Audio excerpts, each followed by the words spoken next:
sea Cristo glorificado, sea Cristo glorificado, sea Cristo glorificado, sea Cristo glorificado, sea Cristo glorificado, sea Cristo glorificado, sea Cristo glorificado. Aleluya. Vive Jesús.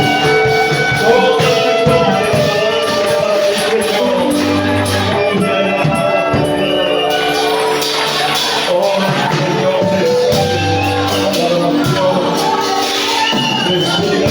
la gloria el poder, la fortaleza, Señor Dios.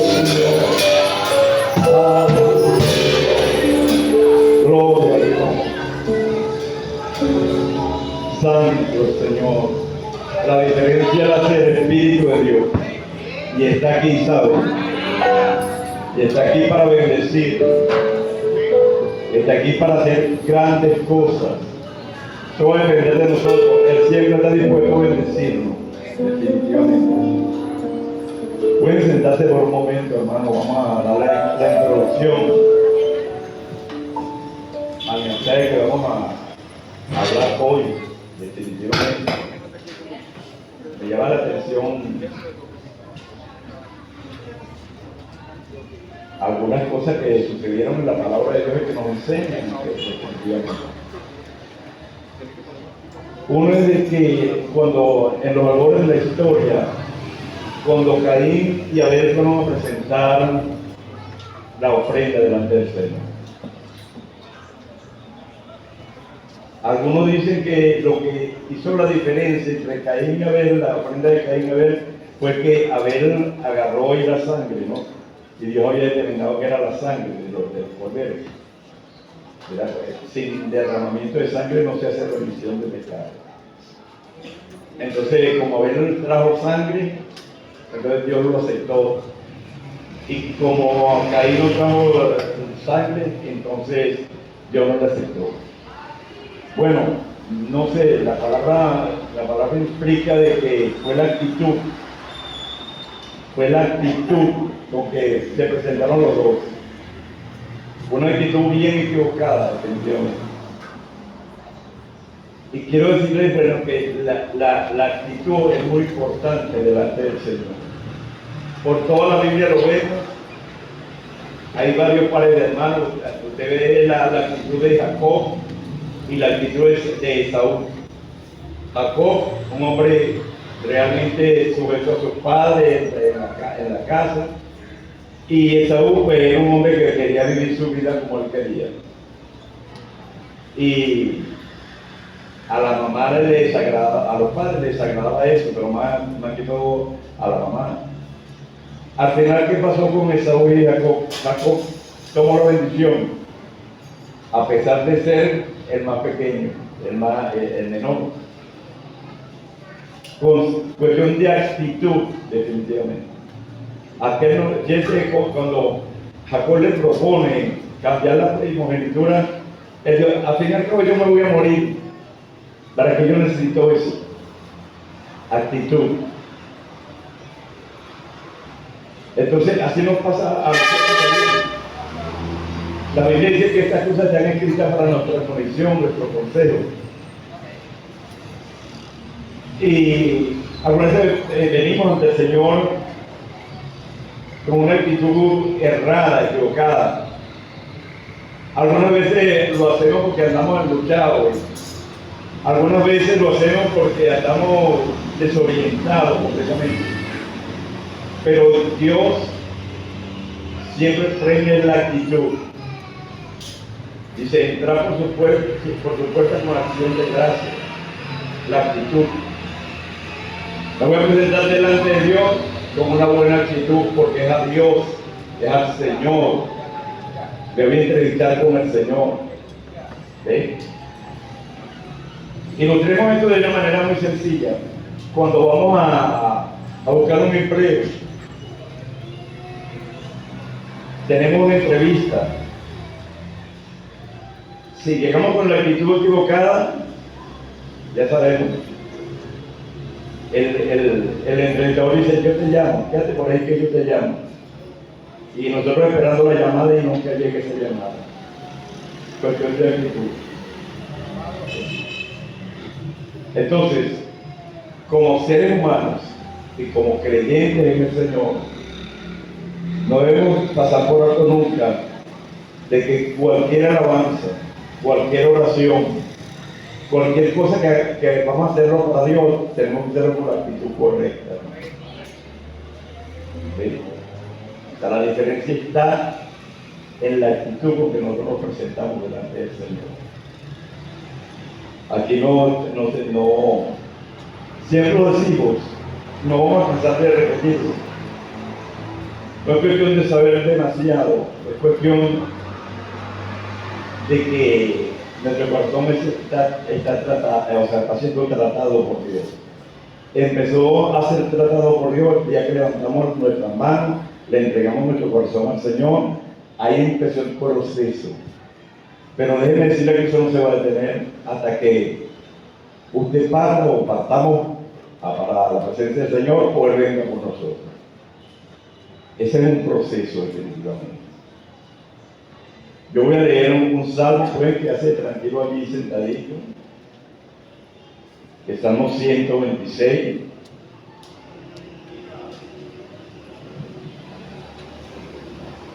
Cuando lo tengan, usted sabe que señora acostumbrada. Salmo 126.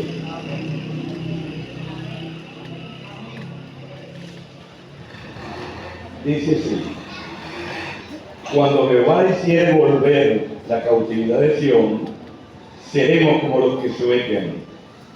Entonces nuestra boca se llenará de risa y nuestra lengua de alabanza. Entonces dirán entre las naciones: grandes cosas ha hecho Jehová con esto. Grandes cosas ha hecho Jehová con nosotros. Estaremos alegres. A volver nuestra cautividad, oh Jehová, como los arroyos del Nehuel. Los que sembraron con lágrimas, con regocijo segarán. Irán andando y llorando el que lleva la preciosa semilla, mas volverá a venir con regocijo, trayendo sus gavillas. Amén. Oremos al Señor. Señor, te damos gracias. Gracias, Señor, porque tú eres el Señor de la iglesia. Eres el Señor de nuestras vidas. Te damos gracias, Padre Santo, porque has hecho tanto por nosotros y para nosotros, Señor. Estamos agradecidos de ti, Señor. Permite, Señor, que en nuestros corazones, Señor, haya reconocimiento de lo que tú has hecho en nuestra vida, Señor. Padre Santo, que tú puedas, Padre Santo, entender, Señor, o hacernos entender que tú eres el Dios, Señor amado, que demanda la adoración, la alabanza, el reconocimiento.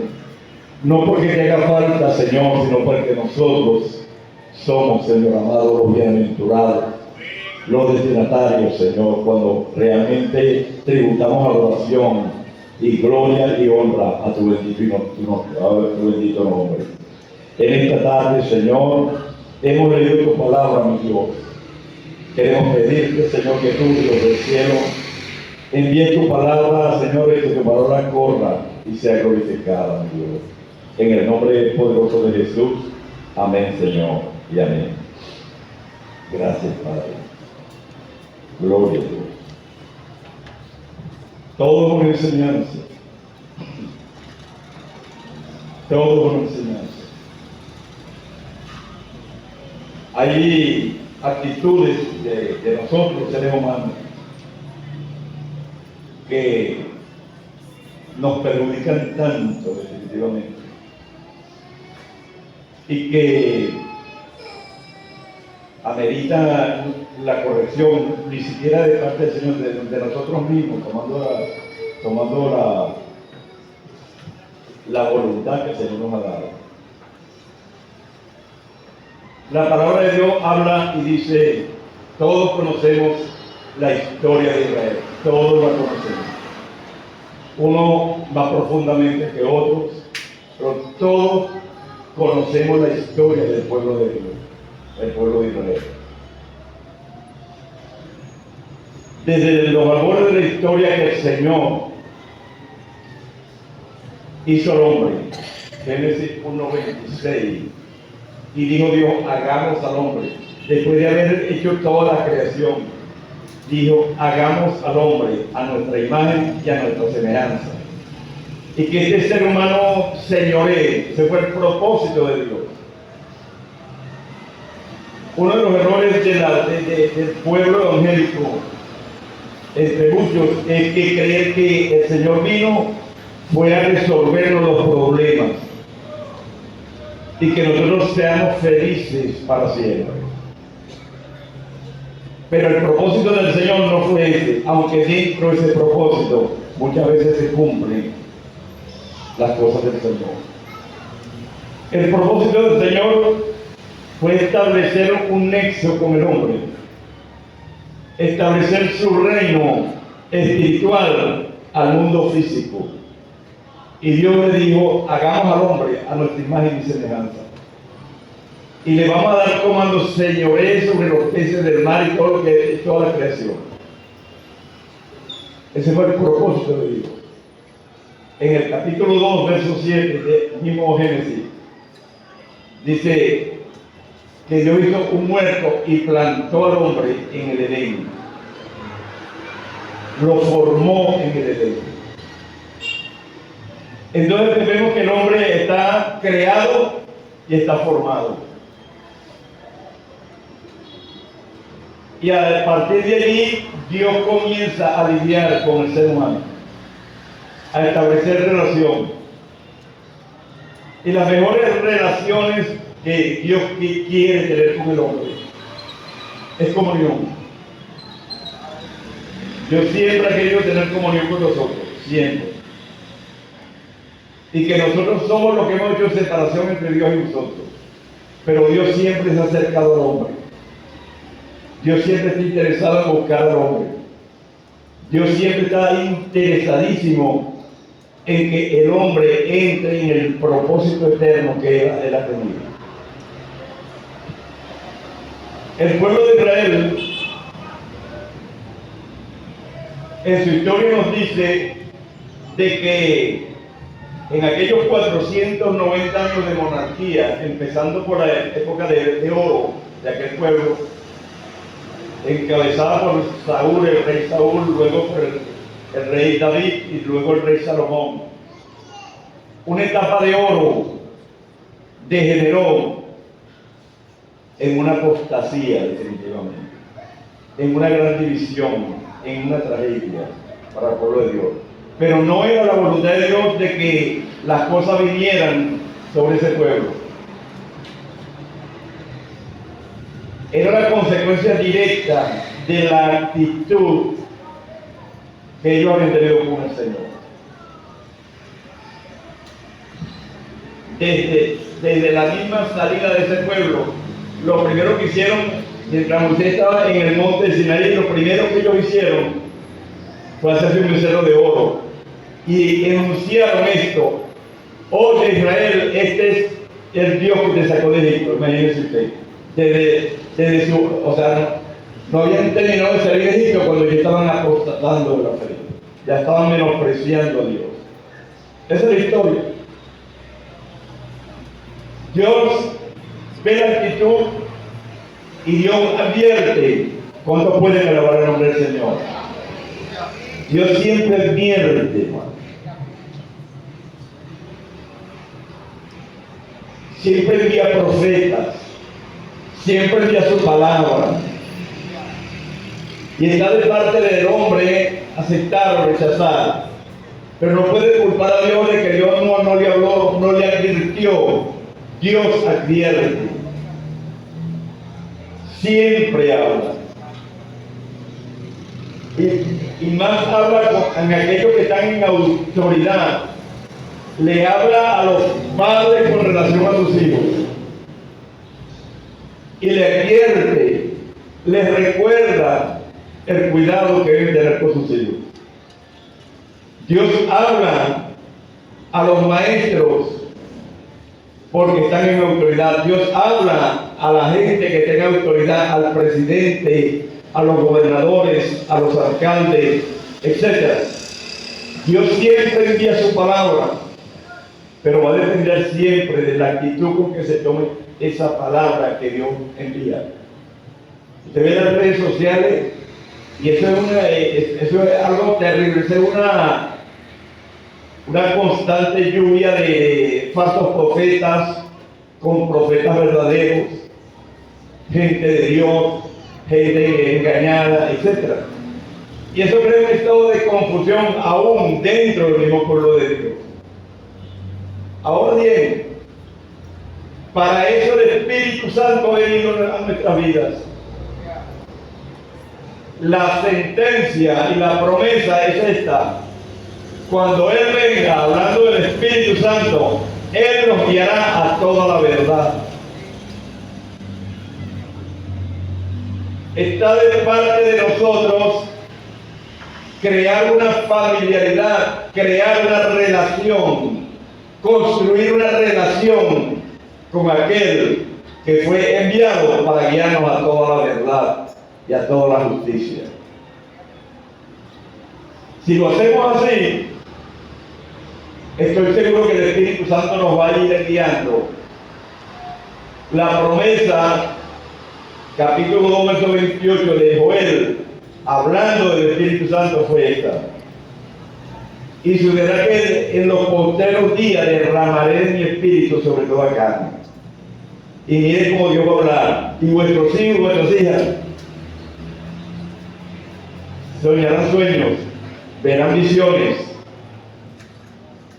habrá señales. Dios nunca deja a su pueblo o a la humanidad sin luz, sin voz.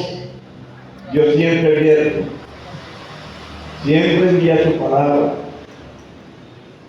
Y aquel pueblo no fue excepción. Cuando escudriñamos la Escritura, vemos que esta monarquía fue terrible, que degeneró en dos cautiverios tremendos.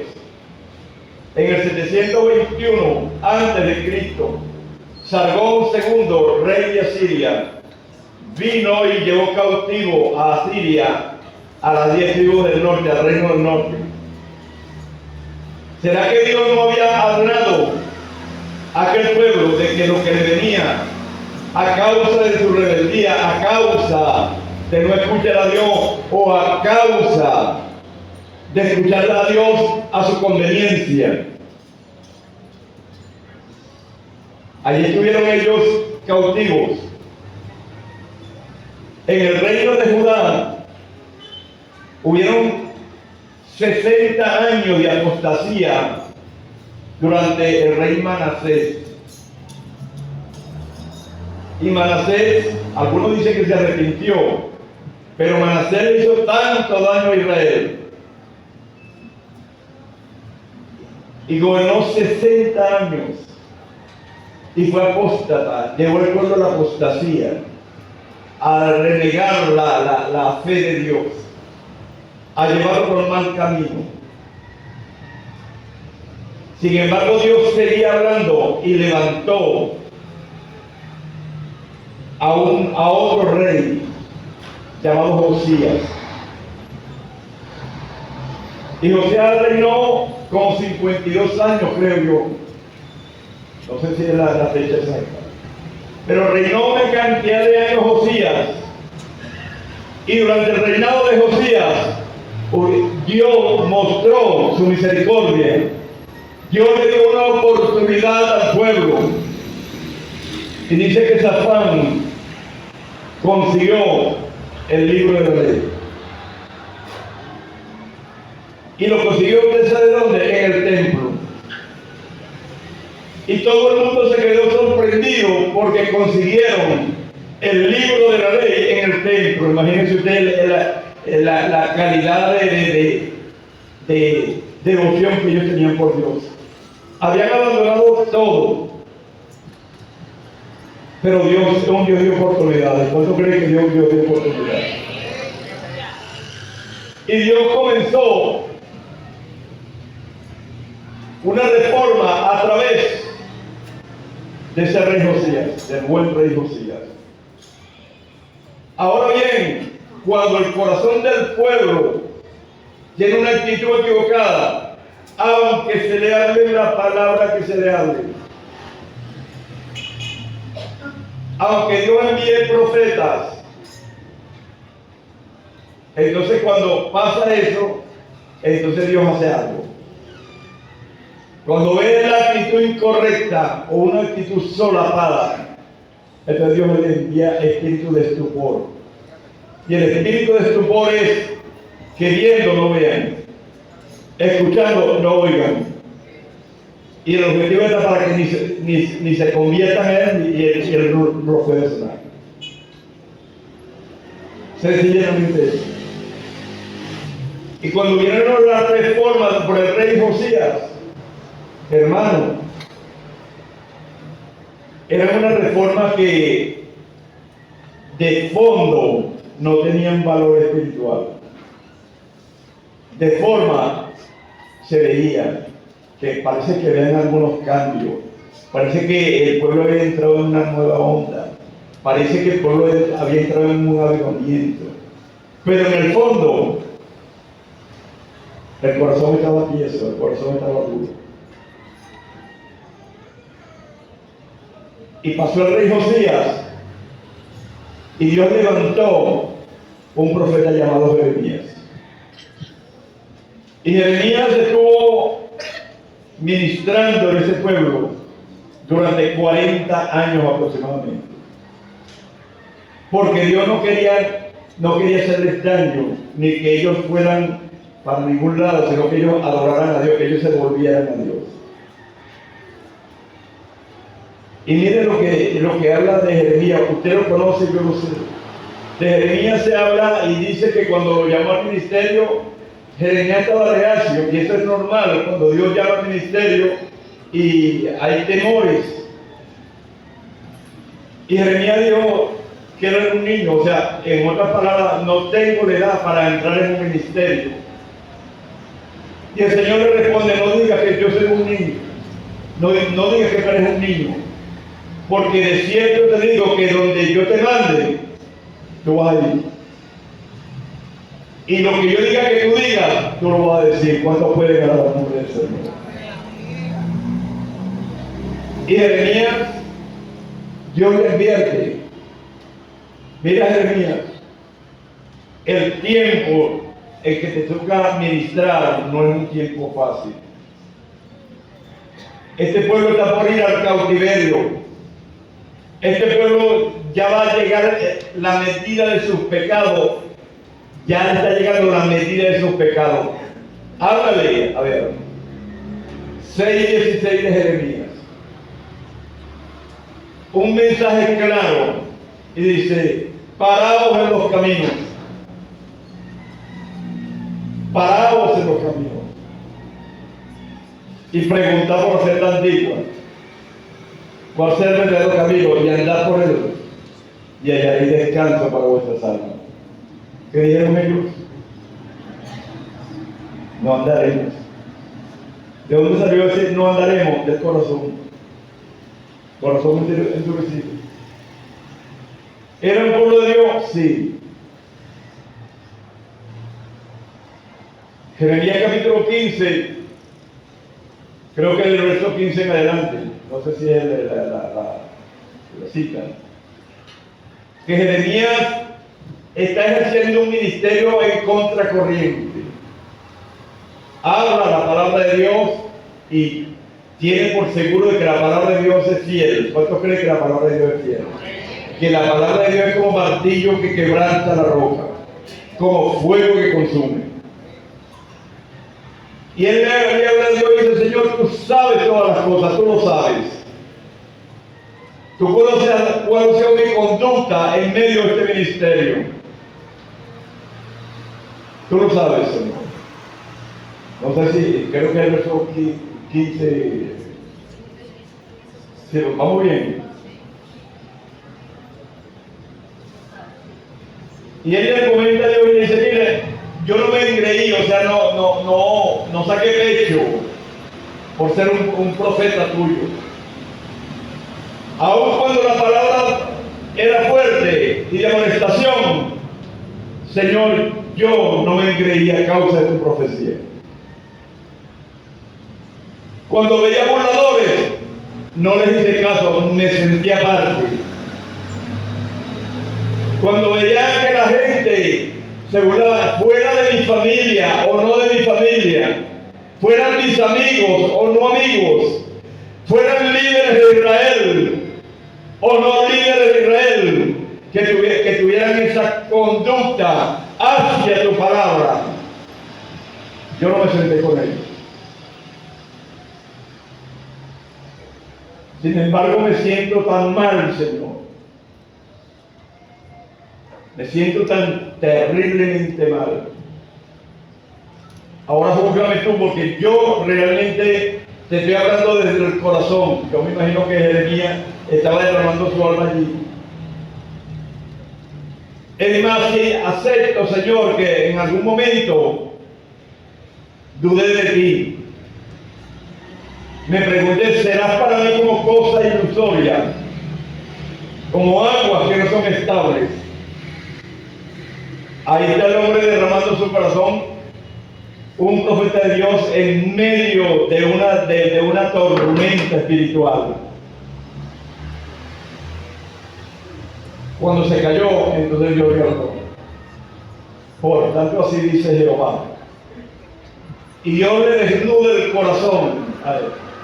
¿Qué quiero decir yo con todo esto? Que en medio de una turbulencia, en medio de una sequedad espiritual, en medio de una crisis moral, hasta los líderes podemos caer en eso. Hasta los líderes podemos ser contaminados. Hasta los líderes podemos ser tocados por esa situación. Por eso que usted ve que pastores sufren del corazón y se mueren. Renuncian al pastorado. Líderes abandonan. Sencillamente porque hay crisis espiritual. Hay mucha crisis espiritual. Y el Señor le dice a Jeremías, mira, Jeremías, hay dos cosas que tú tienes que hacer. Primero, tienes que convertirte a mí. En otras palabras, tú has mirado toda la condición del pueblo. Eso te ha afectado. Sin embargo, si tú te conviertes a mí, en otras palabras, si tú comienzas a mirarme y a caminar a la dirección donde tú me vas a encontrar, entonces será restaurado. En otras palabras, necesitaba convertirse, necesitaba arrepentirse, convertirse al Señor. Necesitaba ser restaurado. Y ahí está la palabra. Algunas veces, por muy consagrados que nosotros estemos, por muchos dones que el Señor nos haya dado, por mucha experiencia que podamos tener en un ministerio, hermano, algunas veces necesitamos ser restaurados. Algunas veces necesitamos tener un encuentro con el Señor. Pero para tener un encuentro con ese Dios, hay que ser humilde. Lo primero que uno tiene que hacer es reconocer. Porque el Señor conoce nuestros corazones y nosotros conocemos también nuestros corazones. Y Dios le dice, tú tienes que hacer algo importante. No dejar que tu alma se contamine con lo que está pasando. Eso es lo que quiere decir, si entre sacar lo precioso dentro de lo vil. Que tú no tienes que permitir que tu alma se contamine con lo que está pasando. Entonces, si tú logras hacer esto, entonces tú puedes profetizar en mi nombre. Será como mi boca. Tienes que hacer otra cosa. No te juntes con ellos, que se conviertan ellos a ti, pero tú no te conviertas a ellos. Esa es una demostración de parte de Dios al gran profeta Jeremías en medio de una crisis espiritual. No tienes que tomar tus costumbres. No tienes que rendirte.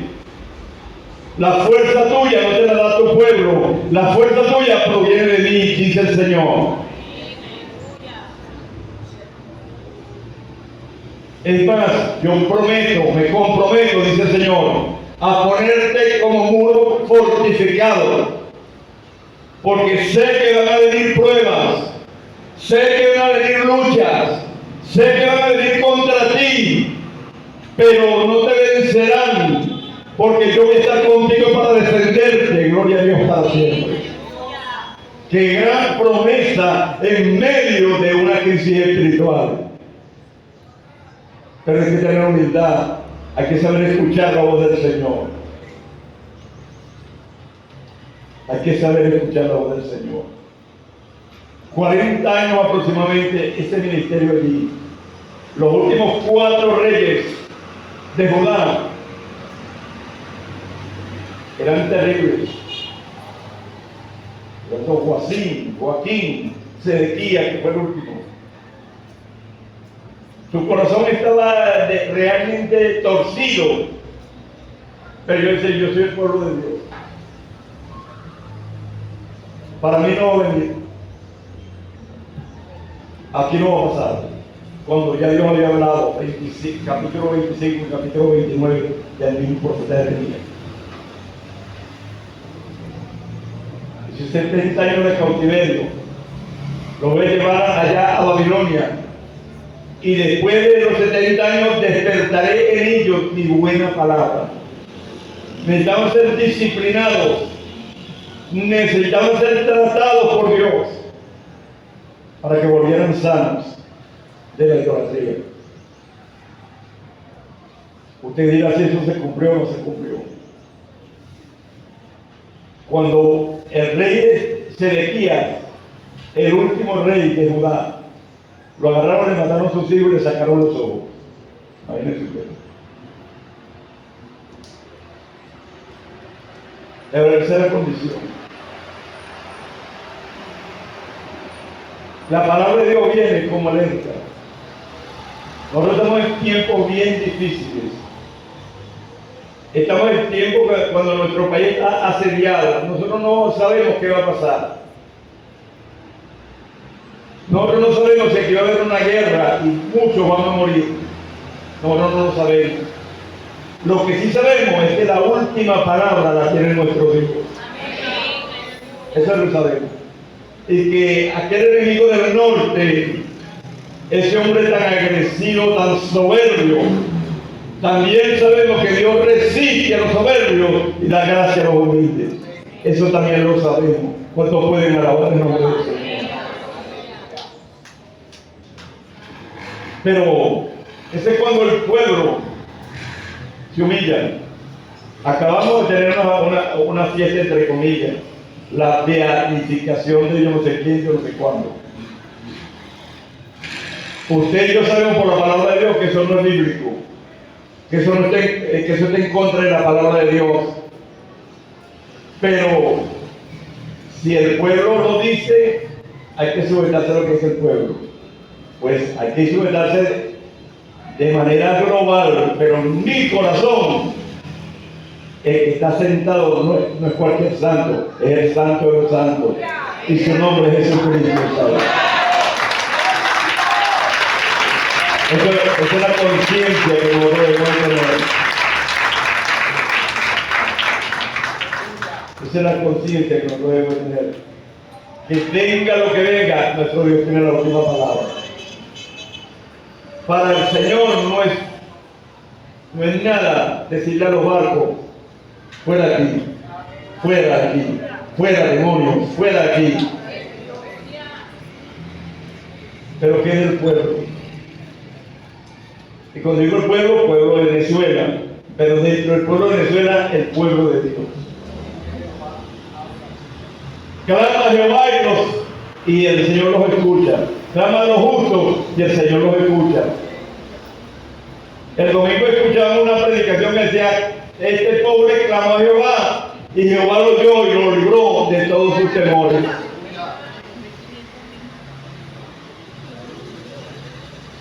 Pero cuando nuestra actitud no es la correcta,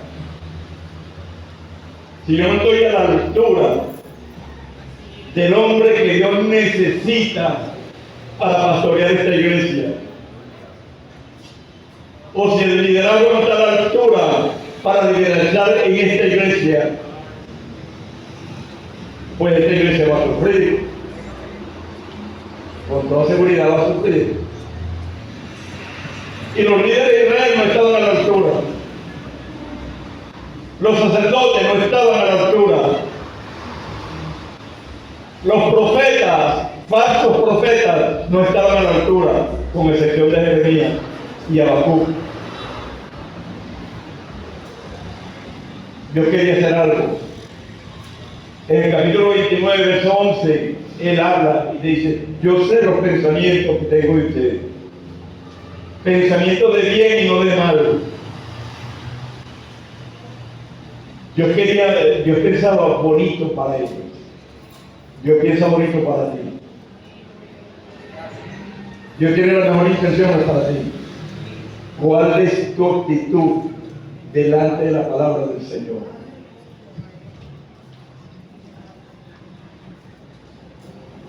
El que menosprecia la palabra del Señor, menosprecia al Señor.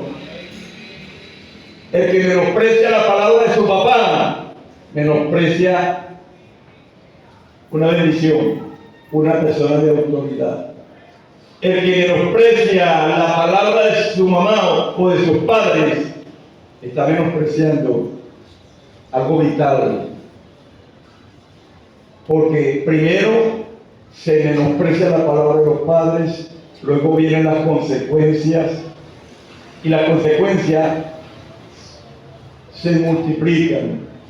Aun cuando realmente, después de haber cometido errores, nos arrepintamos, cuando tengamos nuestros propios hijos, entonces sabemos lo que sufrieron nuestros padres. Este pueblo no entendió nada. No andaremos. Era tan terrible lo que estaba pasando, que Jeremías dijo: yo no voy a hablar más de él, renuncio, no me voy a acordar más de él, no voy a hacer más lo que él dice. O sea, bueno, fíjense cómo Jeremías estaba contaminado, siendo un líder espiritual, siendo un hombre llamado por Dios, y estaba contaminado. Y tiene Dios que decirle: mira, tú tienes que volverte a mí, tú necesitas ser restaurado. Tiene Dios que decirle para saber, para que Jeremías entienda que necesita ser restaurado. Tiene Dios que tratar con el hombre, porque en otras palabras el hombre era sincero con Dios. Pero estaba maleado, estaba cansado. Y dice: pero cuando yo dije esas palabras, eran como un fuego que consumía mis entrañas. Y el fuego de Dios estaba en él, y que le quemaba hasta los huesos. Y entendió que estaba metido en un trato con Dios. Algunas veces la gente dice: yo quiero ser pastor para mandar. Qué bueno. Yo no mando ni en mi casa, imagínense. Sí, pero dice: no, para mandar, qué bueno. Hermano, aquí hay responsabilidades. El pecado de los líderes, la falla de los líderes, son directamente con el Señor directamente. Pregúntele a David, pregúntele a Moisés. ¿Cómo hago, pastor, para preguntarle a David y a Moisés a quitar? David debía estar haciendo otro trabajo, debía estar al frente de la batalla, porque era el tiempo cuando los reyes salían a la guerra. Pero él no, yo me imagino, no sé, estoy conjeturando aquí, yo me imagino que David dijo, ya estoy cansado de eso, ya, que peleen otro, yo he peleado bastante. Y había abandonado el ministerio. Y usted sabe lo que pasó. Estaba ya tranquilo, vio a la mujer bañándose, la condición, la trajo y tal, y todo aquel despelote. El pecado de los líderes, la falla de los líderes, es con Dios, hermano. Y Dios le envió al profeta Natán y le dijo, mira, David, le pintó aquella parábola de la corderita. Y después vino la sentencia. Tu pecado ha sido remitido, no morirás. Pero el niño que vas a tener con Betseba se va a morir, y se murió. Pero restauró la comunión con David, le dio el perdón de comunión a David para que David no se perdiera, para que David pudiera saber que todavía Dios era su Dios. Aleluya. Pero también dijo, pero como tú has hecho esto delante de todos, y todos han blasfemado mi nombre por causa tuya, entonces yo voy a hacer lo que tú hiciste en lo oculto, yo lo voy a hacer a la luz del día. A mí no, yo no sé, pero la Biblia habla de que las mujeres de David las tomó su hijo Absalón y las exhibía, y todo el pueblo se daba cuenta. Y esta no es la mujer de David, esta no es la mujer de David, del rey, este no es el rey. Era causa de la consecuencia. Eso se llama perdón de gobierno. Quiero aclararles esto para que no quede la menor duda de esto. Una cosa es perdón de comunión. Cuando nosotros pecamos y nos arrepentimos, vamos y el Señor nos perdona. Pero el perdón de gobierno, eso es otra cosa. Eso lo arrastramos hasta que Él quite su mano sobre nosotros. Y la Biblia dice que en la casa de David nunca se apartó la espada de la casa de David. En otras palabras, David entró a la presencia del Señor en disciplina.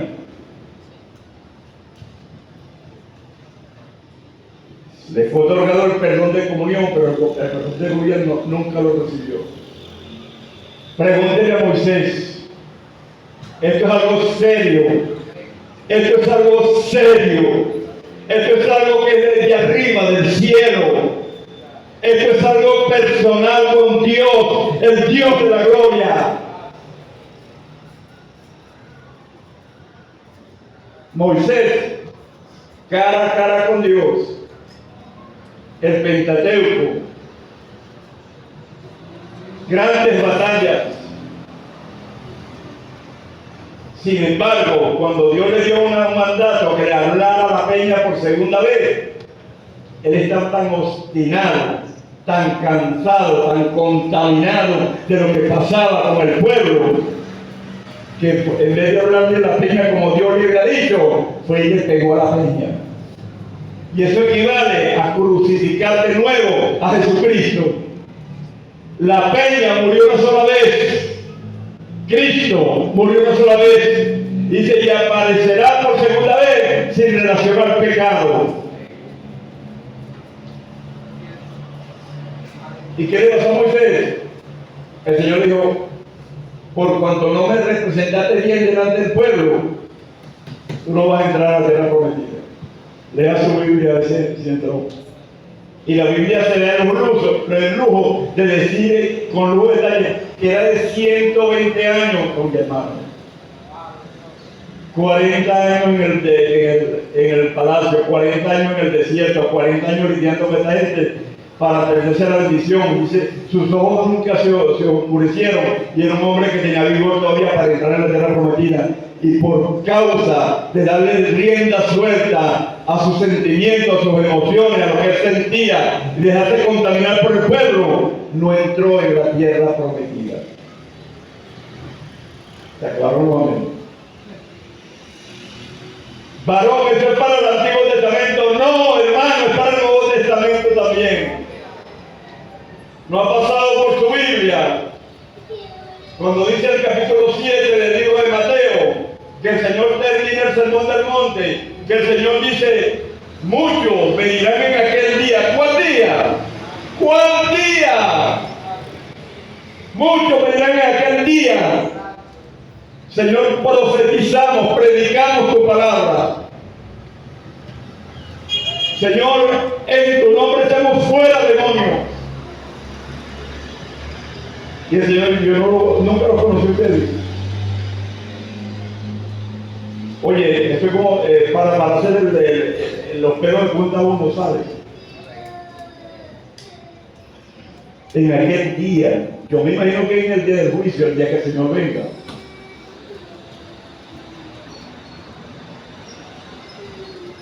Otra advertencia, lo dice ahí clarito también. No todo el que me dice Señor, Señor, entrará en el reino de los cielos. Eso es para el Nuevo Testamento. Eso es para nosotros los que ministramos primeramente y para el pueblo también. Pero va a depender de nuestra actitud con que recibimos la palabra de Dios. Para el Nuevo Testamento también hay. Cuando Dios saca del cautiverio a aquellas personas, 3 transmigraciones, 606, 519, 586, 597, 586. Van a Babilonia. Allá empezaron a entender. Allá empezaron más o menos a comprender, pero ¿qué es lo que está pasando? Quisiera llevarlo a la escritura. ¿Cuál era la condición del pueblo? Por dársela de titiquitaki. Somos el pueblo de Dios. Así pasa con mucha gente de iglesia. Somos la iglesia del Señor. Pero es difícil. Es difícil. Dios quiere librarnos de tantas cosas. Dios piensa tan bonito para nosotros, hermano. Dios tiene los mejores pensamientos para nosotros. Cuando Dios lo escogió a usted y me escogió a mí, ¿de dónde nos sacó? A lo mejor no me puede decir, no, es que soy estudiado. Yo nunca fui un hombre tan cruel, ni mundano, estamos metidos en el pecado, estamos metidos en la maldad. Lo que pasa es que nosotros no lo veíamos, pero Dios sí ve el pecado como es. Yo veo el pecado como algo asqueroso. Nosotros no sabíamos hasta que conocimos al Señor. Y cuando el Señor se apareció en nuestra vida, oye, hizo una maravilla. ¿Quiere ver lo que Dios hizo por usted y por mí? En primer lugar, abra su Biblia. Busque el escrito del apóstol Pablo a los Efesios. Busque el capítulo 1 y ahí usted va a conseguir 2 textos. El primer texto es en el verso 3. El otro texto es en el verso 20. Ese es el primero. Lo que el Señor hizo. Bendito el Dios y Padre de nuestro Señor Jesucristo, que nos bendijo con toda bendición espiritual en lugares celestiales. Se lee muy rápido, pero despacito. Decimos que ¿quién es el que lo bendijo usted? Dios y Padre de nuestro Señor Jesucristo. No fue cualquiera. Dios pensó bonito para nosotros. El Dios y Padre es un Dios y es el Padre. Y cada una de esas palabras encierra una connotación muy íntima y muy profunda teológicamente. Él primero nos bendijo. ¿Quién es Dios y Padre de nuestro Señor Jesucristo? Y nos dio una posición. Y nosotros adquirimos una posesión y una posición. adquirimos una posesión y tenemos una posición.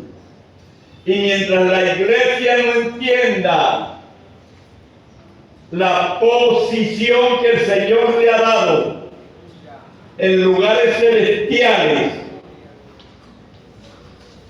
no puede disfrutar de su posesión.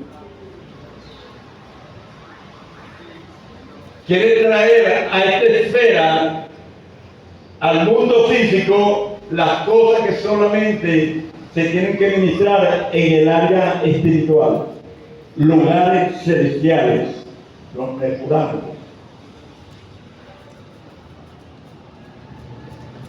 La iglesia no entiende las cosas que son de arriba. La iglesia sabe que es una iglesia bendecida. La iglesia sabe que tiene promesas en Cristo. Pero la iglesia no entiende que ha sido elevada a una posición, porque tiene una posesión, la bendición de Dios. Y esa bendición de Dios hay que administrarla y ministrarla desde con la visión de la posición que es lugares celestiales en Cristo, gloria a Dios. Y mientras la iglesia no entienda esto y viva en lo terrenal y pendiente de las cosas que nos rodean, la iglesia nunca disfrutará de la posesión, de la bendición de Dios. Usted sabe que una bendición de un Dios, del único Dios verdadero, usted sabe lo que es una bendición de Dios, el Padre de nuestro Señor Jesucristo. Pero mientras no entendamos, seguimos viviendo. Lo más importante es lo que nosotros sentimos. Lo más importante es lo que nosotros vemos. Y las cosas que vemos son temporales, pero las que no vemos son eternas, porque vienen de arriba.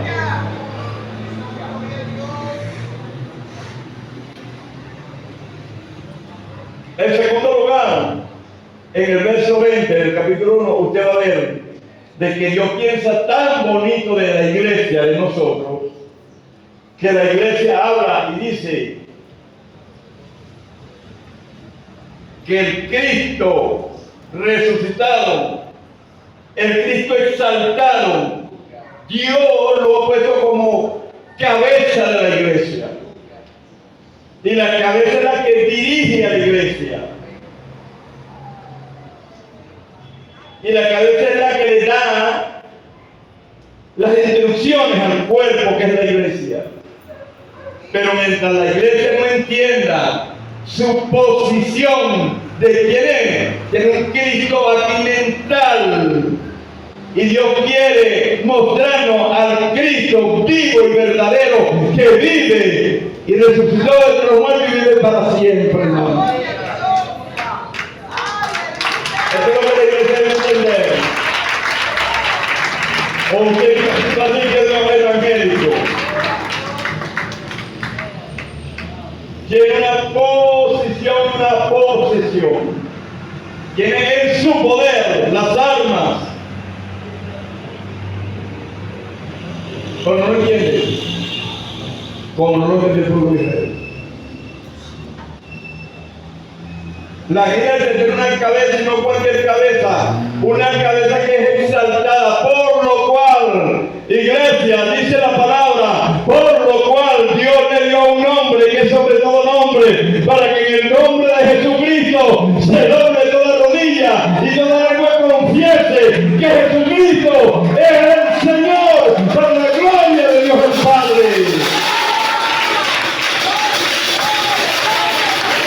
Hasta que la iglesia no entienda eso, que le servimos a un Cristo vivo y verdadero, no lo vemos, pero está aquí.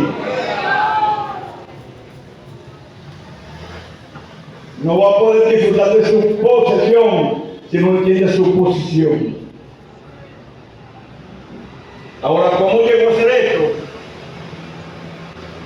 Le da vuelta a su página en el verso 7, capítulo 2, verso 7, habla de que llegó que dice que juntamente, no fue que Cristo resucitó por su lado y usted resucitó por nuestro lado, no. Ahí habla de juntamente, nos metió en un solo saco junto con Cristo.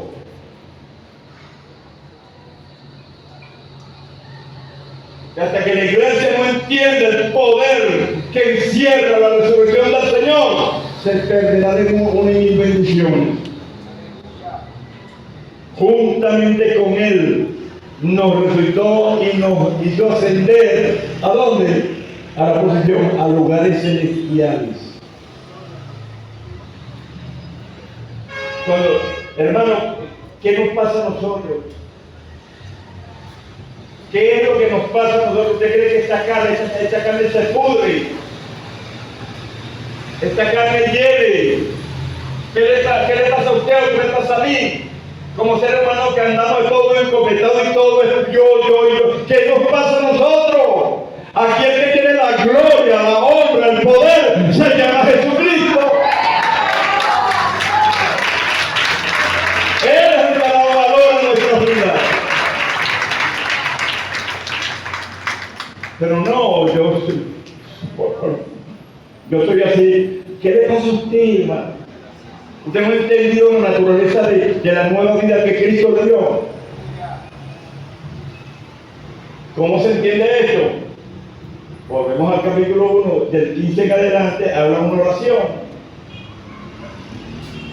Por esa causa yo doblo mi rodilla ante el Dios y Padre de nuestro Señor Jesucristo para que Él nos dé espíritu de sabiduría y de revelación en el conocimiento de Él. ¿Hace falta o no hace falta, hermano?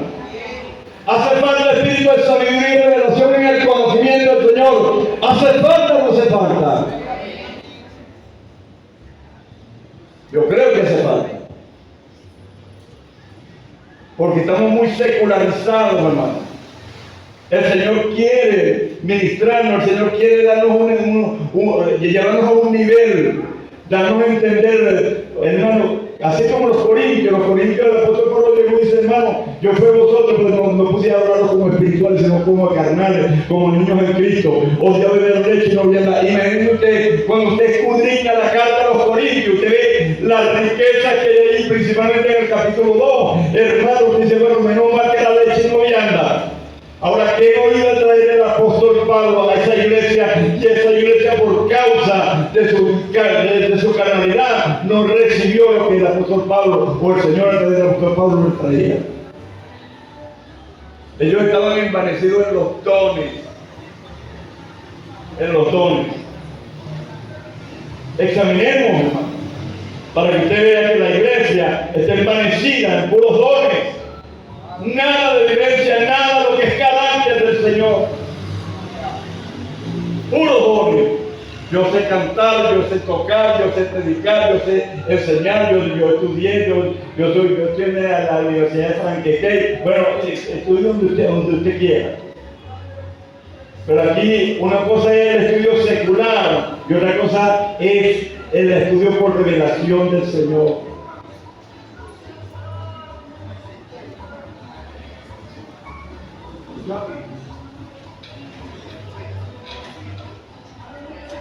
Eso no es aquí. Se oye como diferente en la segunda banca.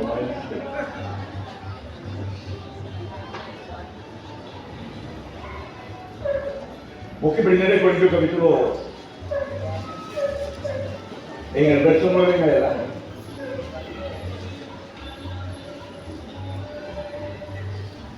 Hermano, yo no estoy apurado.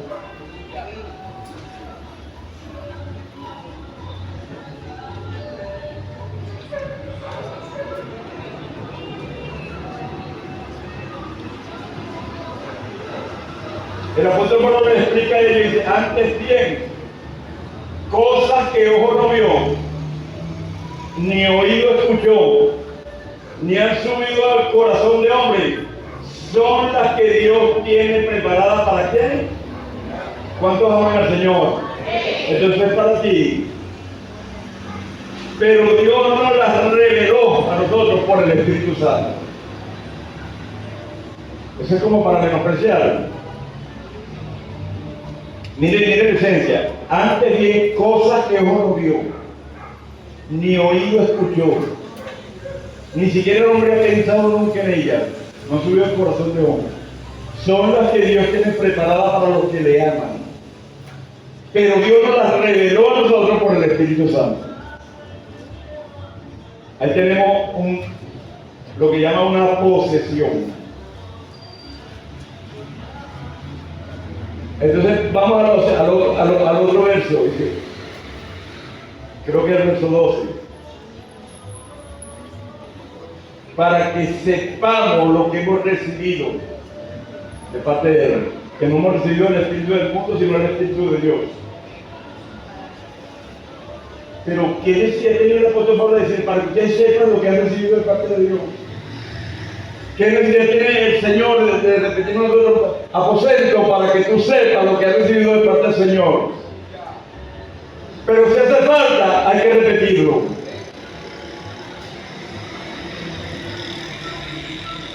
Si hace falta, hay que volver a agarrar el cuaderno. Si hace falta, hay que volver a agarrar el lápiz. Si hace falta, hay que sentarse a aprender allí. Si hace falta, si el Señor quiere, te hace empezar de nuevo, porque está vacía, hay que hacerla de nuevo.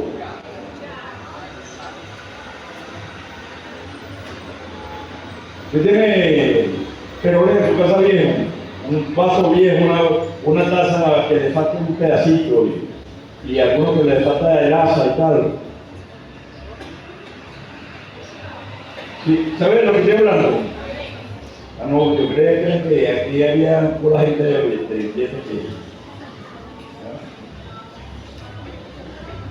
usted le dice, mira,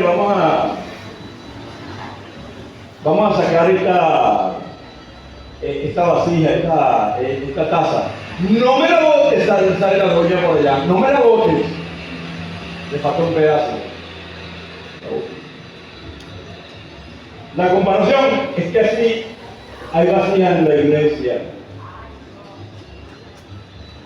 que necesitan ser reparadas, necesitan ser restauradas, necesitan ser hechas de nuevo.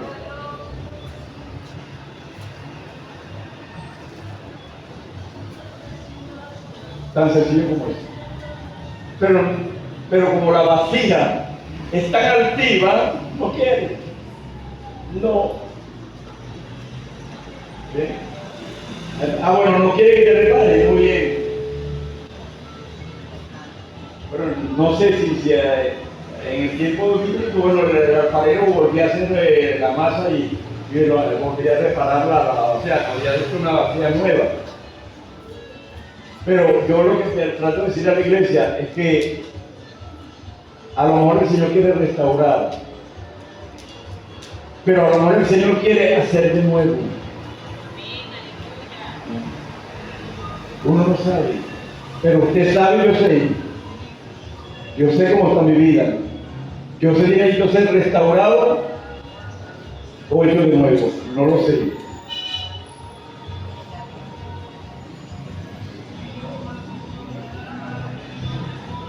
Capítulo 3, verso 10. Usted me dirá, seguimos con la posición. Nosotros somos administradores de una multiforme sabiduría de Dios y que tenemos responsabilidad. ¿Se enteró? Se enteró que la iglesia tiene una multiforme, administra una multiforme sabiduría de Dios. Dice, para que la multiforme sabiduría de Dios sea ahora dada a conocer. ¿Por medio de quién? De la iglesia. ¿A quién? ¿A dónde? Vuelvo a hacer la pregunta. Para que la multiforme sabiduría de Dios sea ahora dada a conocer. ¿Por medio de quién?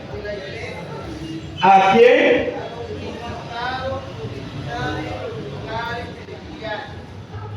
¿En dónde? En lugares celestiales.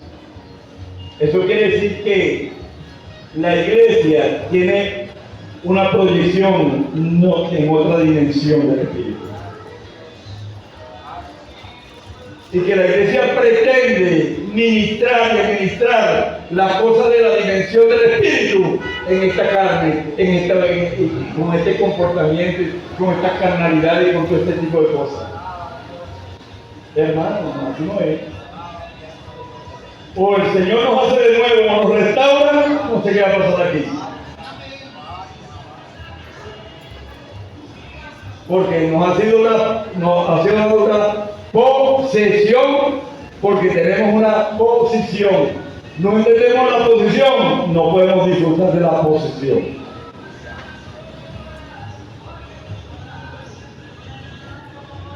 Qué cosa tan tremenda.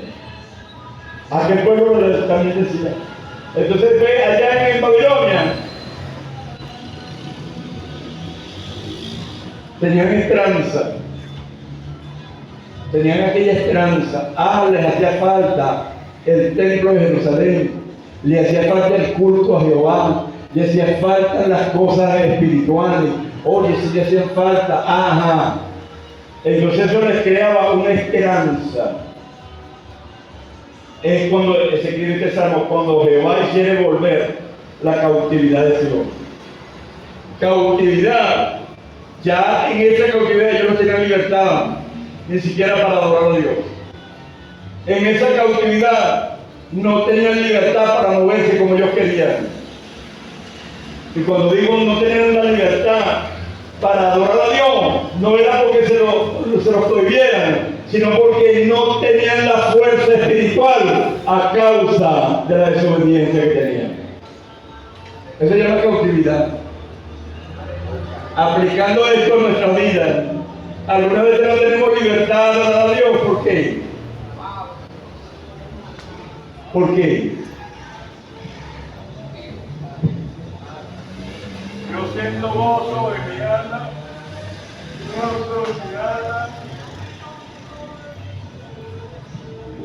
¿Qué será eso? No tengo la libertad para adorar a Dios.